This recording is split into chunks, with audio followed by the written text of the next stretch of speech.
The first thing they take is your name, not all at once, but in pieces.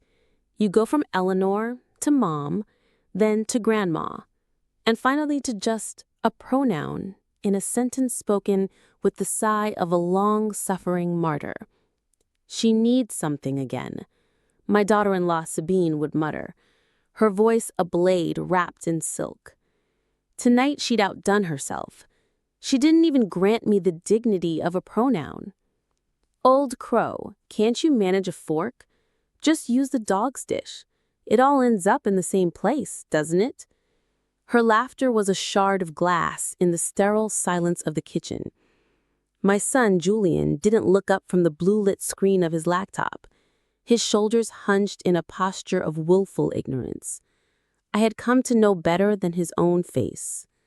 My grandson Leo, a boy of 16, whose cruelty was as casual as his expensive sneakers, snickered and held up his phone. The dark lens, a vacant, judging eye. He didn't film, not this time, but the threat was its own kind of violence. Sabine dropped the plastic bowl onto the linoleum with a dull, dismissive clatter. It wasn't just a plastic bowl. It was his bowl, Apollo's, their magnificent, overfed Rhodesian Ridgeback. I could see the faint, ghostly residue of kibble dust clinging to the sides, a powdery film that caught the cold glare of the overhead light. Inside, a congealed lump of day-old mashed potatoes sat beside a sliver of dried-out pork chop and a few anemic-looking peas. Food's food, she'd said last week when this new ritual began, as if the vessel didn't matter, as if the intent wasn't the whole point. I didn't speak. Silence had become my armor, my fortress, the one place they couldn't touch me. I picked up the bowl, my knuckles white, and carried it to the small, splintered stool by the utility sink, my designated dining area. The fork was plastic, a flimsy thing that bent against the cold meat. I ate slowly, methodically, each chew a deliberate act of defiance. They thought this was my surrender. They were wrong.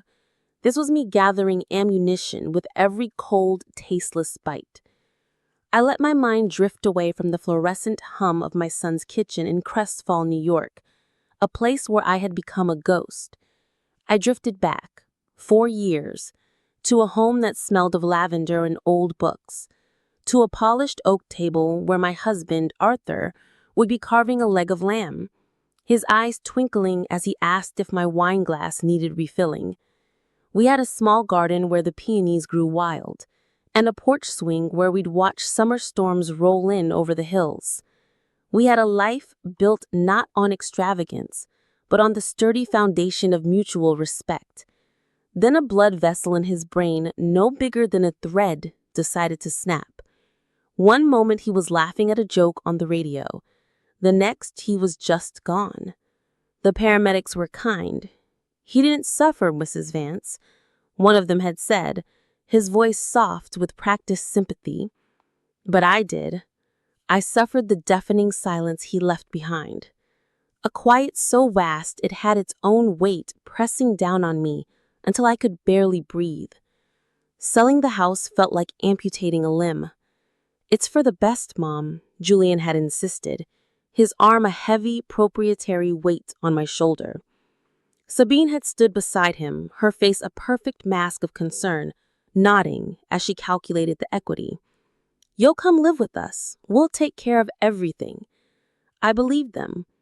I let them pack away my life into cardboard boxes labeled Misk, my wedding china, Arthur's collection of first edition histories, the framed photograph of us on our honeymoon. All of it vanished into the cavernous darkness of their attic. At first, it was civilized. I had the guest room, a lovely space with a view of the maple tree in the front yard. I was invited to dinner. I helped fold laundry and walk Apollo. I was useful. But usefulness has a shelf life. The change was gradual, a slow poisoning of the atmosphere. It started with small things. Sabine's complaints about the cost of my prescriptions. Julian's habit of speaking about me as if I weren't in the room.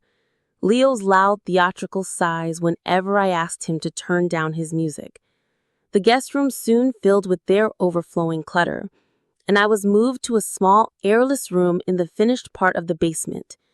"It's cozier down here," Sabine had chirped. "Less noise, better for your rest." The dog bowl was the final frontier. It appeared after I gently mentioned that the cold dinners were upsetting my stomach. Sabine hadn't answered with words. She had simply scraped my plate into Apollo's dish and held it out to me, her eyes daring me to object. I hadn't. I had taken the bowl and eaten, just as I was doing now. I finished the last pea, the plastic fork scraping against the bottom of the bowl. I stood, rinsed the dish under a trickle of cold water, and placed it on the floor next to Apollo's water bowl. I walked past my son, who was now scrolling through stock market tickers, and my grandson, who was laughing at something on his phone.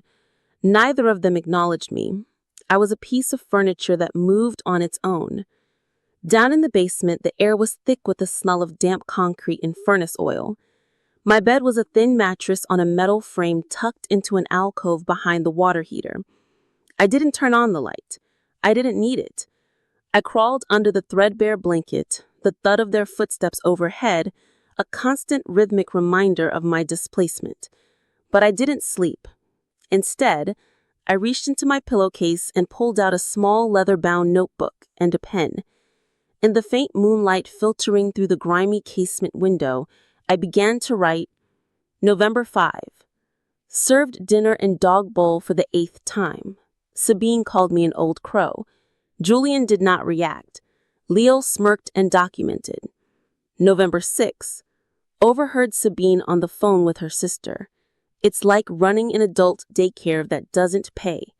The SSI barely covers her food, and God knows she eats like a horse. False. My SSI check is deposited directly into their joint account. They raised my rent by $200 last month. November 7th. Tomorrow, 9 a.m., call Silas, confirm he received the first packet, instruct him to begin the asset trace. Silas Croft had been Arthur's lawyer for 40 years. He was 85, sharp as a tack, and possessed a memory for legal loopholes that was nothing short of encyclopedic. They thought I was a doddering old woman, a relic with a fading mind who couldn't remember what she had for breakfast. But they had forgotten who I was before Arthur died. I was the one who managed our investments. I was the one who balanced the books, who negotiated contracts for Arthur's small woodworking business, who understood the intricate dance of finance and law. I wasn't just Arthur's wife. I was his partner, in every sense of the word. They had also forgotten how they got their start. When Julian was 26, drowning in student debt and married to a woman whose credit card bills were a monument to fiscal irresponsibility, no landlord in the state would give them a lease. Every application was a dead end. But Arthur and I said yes. We co-signed the lease on their first apartment. We paid the security deposit. We dipped into our own retirement savings to give them a foundation, a place to start their lives without the crushing weight of failure.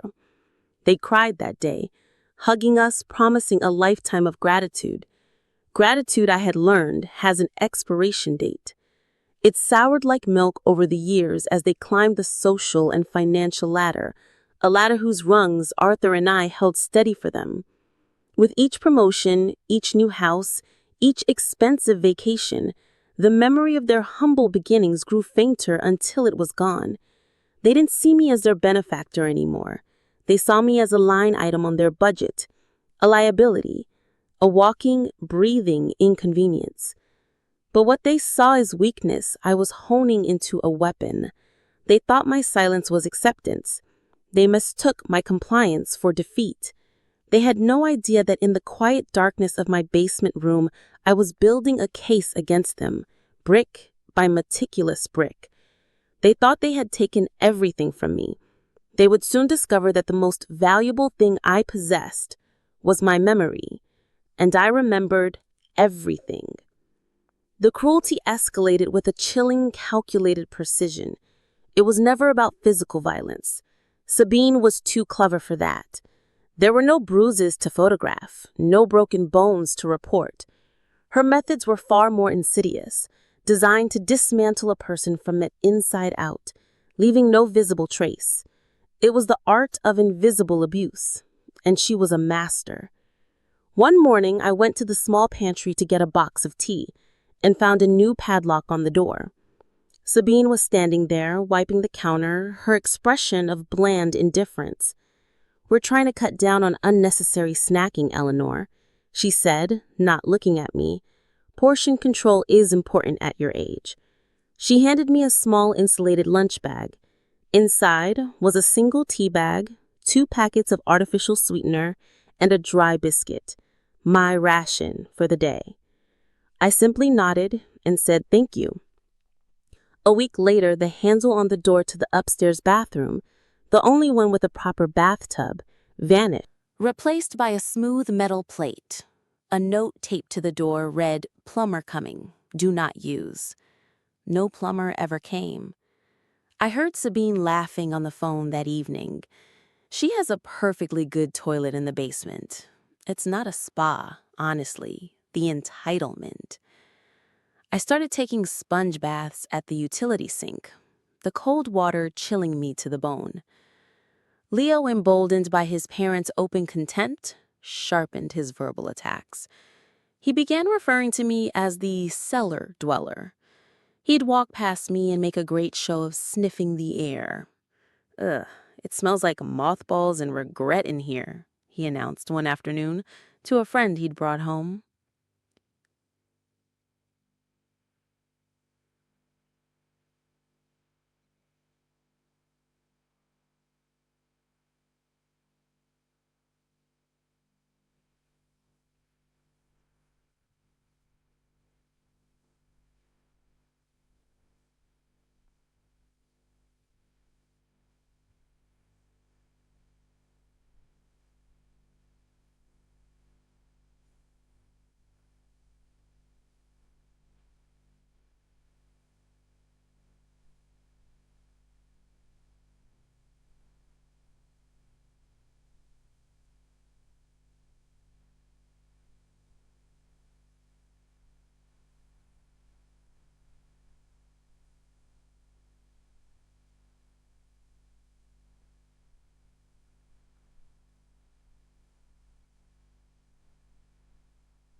The office for the Aging Elder Protective Services Division. I walked to the post office and paid extra for certified mail with a tracking number. The game was afoot. 3 days later, Miss Albright arrived at the front door accompanied by a uniformed county sheriff. I watched the confrontation from the basement window. I saw the color drain from Sabine's face as she was handed an official-looking document. I saw Julian rush out, his face a mask of panicked disbelief.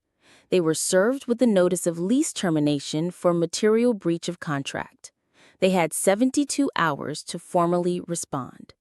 The following morning, two neatly dressed individuals, a man and a woman, knocked on the door. They weren't from the sheriff's department.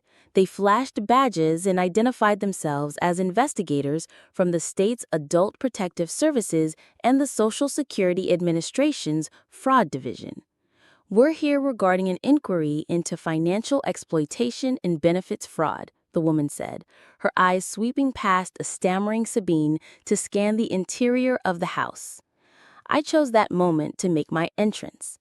I ascended the basement stairs slowly, deliberately, no longer playing the part of the shuffling invalid. I stood at the top of the stairs, my hand resting on the railing, and met my son's terrified gaze. The mask was off. The invisible woman was finally being seen. Sabine began to weep hysterically. Julian pleaded, talking of misunderstandings and clerical errors. Leo, appearing in the hallway, pointed a trembling finger at me and screamed, "This is all your fault. You ruined everything." I didn't flinch. I simply watched the life they had built on my silent suffering crumble into dust. Later that day, I received a call from a caseworker named Maria. "Mrs. Vance," she said, her voice gentle but firm, "we have completed our preliminary review. You are officially documented as a victim of financial and emotional elder abuse. We are initiating protective services immediately. We will help you with housing, asset recovery, and anything else you need." I closed my eyes and breathed in the musty basement air for the last time. It wasn't the smell of defeat anymore.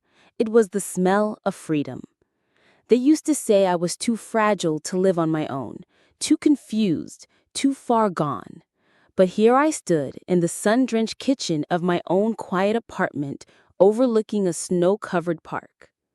After the eviction and during the ongoing federal investigation into their finances, the state had placed me in a beautiful senior living community. Silas had worked his magic, untangling the web of deceit Julian had woven around my accounts. The Vanguard Fund, the money I was told was long gone, was restored to me. It had never been gone. It had simply been stolen. I didn't stop at survival. That would have been their victory.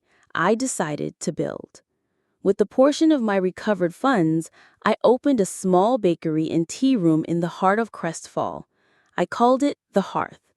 Not for the oven, but for the idea of a central warming place in a home. On the wall, I hung a simple hand-carved wooden sign. "No one eats in the dark here." The hearth became a sanctuary for the invisible, the widows who were tired of eating alone, the overlooked mothers whose children were too busy for them, the women who, like me, had been silenced and made small. Every Wednesday, we hosted a gathering called Speak Your Truth. There were no microphones, just a long communal table, endless pots of tea, and a simple question written on the chalkboard. What is a story only you can tell? Clara, the student who had unknowingly rented a room in my prison, became my first employee and my dearest friend. She was studying to be a social worker, her path now irrevocably shaped by what she had witnessed. She listened to the stories told at the hearth with a compassion that was both fierce and gentle. She was learning what silence costs and what listening can restore. One afternoon, a year after the hearth opened, the bell above the door chimed. A young man stood there, thin and hesitant, his eyes shadowed with a pain I recognized. It was Leo. He didn't ask for forgiveness. He simply said, "I didn't know and I'm sorry. I didn't want to know." He told me he'd left home, was in therapy, and was trying to understand the man he was becoming. I poured him a cup of tea. He now volunteers on weekends, washing dishes and listening. He's learning to be better. I never saw Julian or Sabine again. I heard they moved out of state, their careers in ruins, their reputations tarnished by the Fraud investigation. I didn't seek out the details. Their story was over. Mine was just beginning. My legacy isn't the money they tried to steal or the house I lost. It's here, in the smell of baking bread and the low hum of conversation. It's in the eyes of a woman who finally tells her story and is believed. It's the quiet, unshakable knowledge that my value was never theirs to determine. They tried to bury me, but they didn't realize I was a seed. They thought my silence was the end, but it was just the beginning. It wasn't surrender, it was strategy. And when the world tries to erase you, you don't fight back by becoming like them. You remind them who you are by rebuilding, by reclaiming, and by blooming in the very places they tried to pave over. You teach them that wisdom doesn't shout, it remembers.